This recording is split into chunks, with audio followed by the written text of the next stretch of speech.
ሃይ ሚላ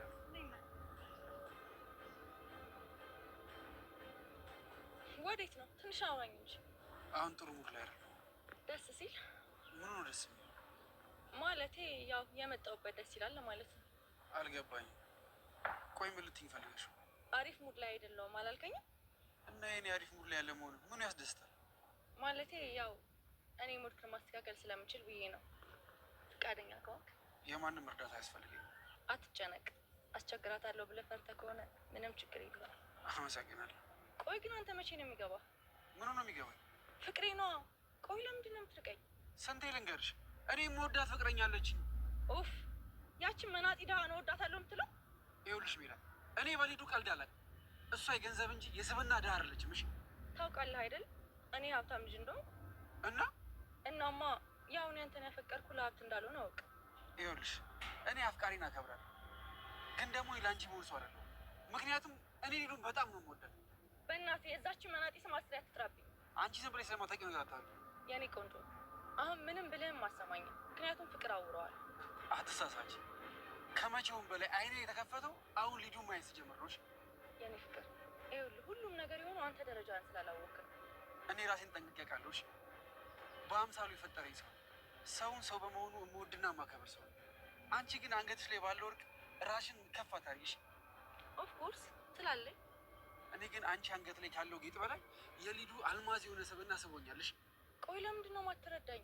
እኔ እኮ በጣም ነው የማፈቅረን። እኔ ጋር በገንዘብ ይሸጥ ፍቅርም ልብም የለኝ። የአንቺ ወርቅ አንገትሽን እንጂ የኔን ልብ አያስረውምሽ።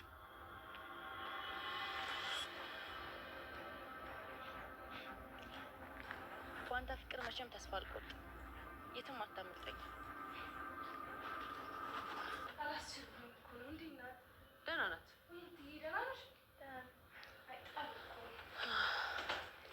ሀይ ቤቶች፣ እንዴት አመሻችሁ? እግዚአብሔር ይመስገን። ማሚዬ እንዴት ነሽ?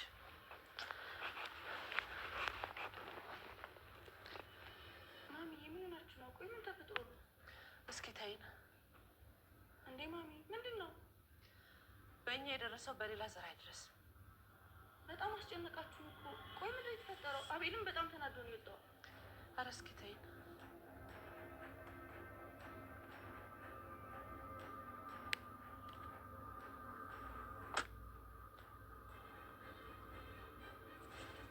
ሄሎ ምንድን ነው እሱ? እስካሁን እኮ ስልክ አይሰራም። እኔ እንጃ ኔትወርክ ነው የሚሆነው። ሌላ ምን ያለች? እሺ በቃ ለማንኛውም አሁን መረጋጋት ነው ያለብን። አሁንማ ያንቺን ድምፅ ሰማሁ አይደል? ተረጋግቻለሁ። ምነው ደግሞ ዝም አልሽ? አሁንም ተናደሻል? እኔ የምልህ ግን የት ነው ያለው? ኧረ መኪና ውስጥ። በዚህ ሰዓት ደግሞ መኪና ውስጥ ምን ታደርጋለህ? ወደ ቤት አትገባም እንዴ? እባክሽ ዛሬ መኪና ውስጥ እኮ ልደር ብዬ ነው። እንዴ በፍጹም መኪና ውስጥ ማደር የለብን። በል አሁን ቤት ግባ። ቤት በጣም ነው የደበረኝ። እባክሽ ቤተሰቦች ራሱ ማየት ነው ያስጠላኝ። ምን ሆነሃል አቤሎ? ምንም እኮ ቢሆን ቤተሰቦች እኮ ናቸው። እኔ እንጃ። አሁንማ በቃ ቤተሰቦች መሆናቸውን ራሱ ይጠራጠራል። አቤል እንደዛ። ሰላም ቤተሰብ እንዴት ናቸው? አለን እግዚአብሔር ይመስገን። እንግዲህ ዛሬ በአዲስ ድራማ ካች ብለናል ማለት ነው። አቤል ድራማ ማለት ነው። ኖላዊ ድራማ ተጨማሪ ድራማ አብሮት የገባ ነው ማለት ነው። እንግዲህ በጣም ደስ የሚል አጀማመሩ ስለ ድህነትና ስለ ሀብታምነት አነጻጸረው የሚያነጻጽርልን ማለት ነው። እንግዲህ የራሳችን የህይወት ታሪክ ነው ማለት ነው። እንግዲህ አንድ የድሃ ልጅ ወይም አንድ የባለ ሀብት ልጅ ተፋቅሮ መጋባት የለም ማለት ነው። እየሆነም ያለው እንደዛ ነው። ግን በአሁኑ ሰዓት ምን አላት ምንድናት ቀርቶ ምን አላት ነው እንጂ ምንድናት እንኳን ተብሎ የሚጠየቅ ነገር አይደለም። አሁን ያለንበት ሁኔታ ነው ማለት ነው እየተገለጸ ያለው። ምክንያቱም በሀብት ሆኗል በአሁኑ ሰዓት። ፍቅር በሀብት እንጂ በንጹህ ልብ አይደለም እየተገዛ ያለው። ሀብት ታለቀ፣ ሁሉ ነገር አለቀ ማለት ነው በአሁኑ ሰዓት ፍቅር ማለት ነው። እሱ ግን አቤል ግን በጣም የሚወዳት የሚያፈቅራት፣ በድህነቷም የማይደራደርባት ምርጥ ፍቅረኛ ሊዲያ ያለችው ማለት ነው። ቤተሰብ ግን እሷን እንዲወድና እሷን እንዲያፈቅር ወይም እንዲያገባ አይፈቅዱለትም ማለት ነው። እሷ ድሃ ነች፣ እሷን አትሆንህም፣ ምክንያቱም ናች የድሃ ልጅ እያሉ ድህነቷን ዝቅ እያደረጉ ይገኛሉ ማለት ነው። እሙዬም በጣም የእሷን ውርደትና የእሷን እንትን እያዋረደች እስከ መስሪያ ቤቷ ድረስ እየሄደ ታዋርዳታለች ማለት ነው። እሷ ግን እንዳመጣጧ ሸኛታለች፣ ችግር የለም እያለ በንጹህ ልቦናዋ ተሸኛታለች ማለት ነው። የአቤል እህት ናት፣ እንድትከፋ አልፈልግም ተዋት ትላለች። ጓደኞቿን ራሱ ሊናገሩባት ሲሉ ማለት ነው። ጓደኞቿም እርግጥ እንትን ትላለች፣ ታበዛለች እሙዬ ማለት ነው። በጣም ታበዛዋለች። እዛው መስሪያ ቤት ሻይ ቤት ወህዳ ነው እንግዲህ ተቀጥራ ነው የምትሰራው። ልጅ የድሃ ልጅ ነች። ያ ልጅም በመሆኗ በጣም እያዋረዷት ይገኛሉ ማለት ነው።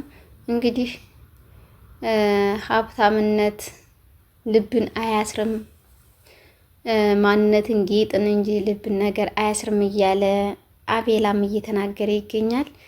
እኔ አፈቅራለሁ፣ ባለ ሀብት ልጅ ነኝ፣ እሷን ድሃ አትንካት፣ ስለዚህ እኔ ሁሉ ነገር አለኝ፣ እኔ ለሀብት ብዬ ሳይሆን የቀረብኩ ለፍቅር ነው እያለች መታ ትበጣጠሳለች ማለት ነው። እሱ ግን የአንቺ ወርቅ አንገትሽን ያስራል፣ የኔ ሊዲያ ግን ማንነቴን ታስረዋለች። ምክንያቱም ገንዘብን ሳይሆን እሷ የምትተማመንበት እናንተ የምትልበት ማንነቷን ስብዕናዋ የብር ድህነት ሳይሆን የብር ድህነት እንጂ የፍቅር ድህነት የለባትም። እሷ በፍቅር የተሞላች ልጅ ነች። ማንም ቢመጣ ከሷ የሚነካይ ነገር የለም። እሷ ሁሉ ነገር ናት። የማፈቅራት ልጅ ያለች ወይጂ ካጠገቤ ራቂልኝ እያለ ይነግራታል ማለት ነው። እሷ ግን በሀብትነቷ ተደራራ ከቤተሰብ ዘንድም እየሄደች አይዞሽ ያንቺ ነው፣ ማንም አይነካብሽም። ምክንያቱም ይህ ነገር የኛ አመጥነንም ልጅቱ የኛ አትሆንም፣ የድሃ ልጅ ነች፣ አንቺ የባለ ሀብት ልጅ ነሽ፣ አንቺ ጋር እንመጣጠናለን እና እሱ እንዴት የድሃ ልጅ እንትን ይላል ብለው በሚነጋገሩበት ሰዓት እሷም ቤተሰብ ጋር ሄዳ ፍቅር እናት ጋር ሄዳ ታወራለች ማለት ነው። አቤል እናት ጋር እንግዲህ እሷም ልጅቱም እንደዛ ብላ በምትናገርበት ሰዓት አይዞሽ አንቺን ከኛ ቤት አደርግሻለሁ፣ የወንድሜ ሚስት እንድትሆኝ ይፈልጋለሁ እያለች እሙዬም ታሽቃብጣለች ማለት ነው። እኔ ሁሉ ነገር አውቃለሁ፣ የሴቶችን ባህሪ ነው ያውቃለሁ። ምክንያቱም እችል እየቀረበችህ ለገንዘብህ ብላ እንጂ ለፍቅርህ አይደለም፣ ፍቅር የላትም፣ የሴቶችን ባህሪ አውቃለሁ እያለች እሙዬ እንትን እያለች ነው ማለት ነው፣ እያጣለች ማለት ነው። እሷንም እንደዛ ብላ በሚናገርባት ሰዓት ለምን ተናገርሻት? ሊዲያ እኮ ጥሩ ልጅ ነች፣ ለምን ተናገርሻት ብሎ በተናገረባት ሰዓት ኧረ እባክህ እያለች ስታሽቀባብጥ አንቆ ደፋት እና አንቆም ሊገላት ነበረ። እናትዬም የሰው ያለህ ድረሱ ብላ በግድ ተለቀቀች ማለት ነው። እሱም ተበሳይቶ የሊዲያን ስልክ አውጥቶ በሚደውልበት ሰዓትም ተረጋግቻለሁ ድምጥሽን በሰማሁ ጊዜ እያለ እሱም ትነግረዋለች ማለት ነው። ይነግራታል ማለት ነው። የት ነው ያለኸው እያለ በምጠይቅበት መኪና ውስጥ ላድር ነው ሲላት መኪና ውስጥ አታድርም፣ ቀጥታ ግባ። ለምንድን ነው መኪና ውስጥ የምታድረው? ምክንያቱም ቤተሰብ እኮ ለአንተ ብዙ ያስባሉ እያለች ንጹህ ፍቅር ስላላት በንጹህ ቤተሰብ ጋር እንዳይጣላባት እየመከረ ትገኛለች ማለት ነው ሊዱ።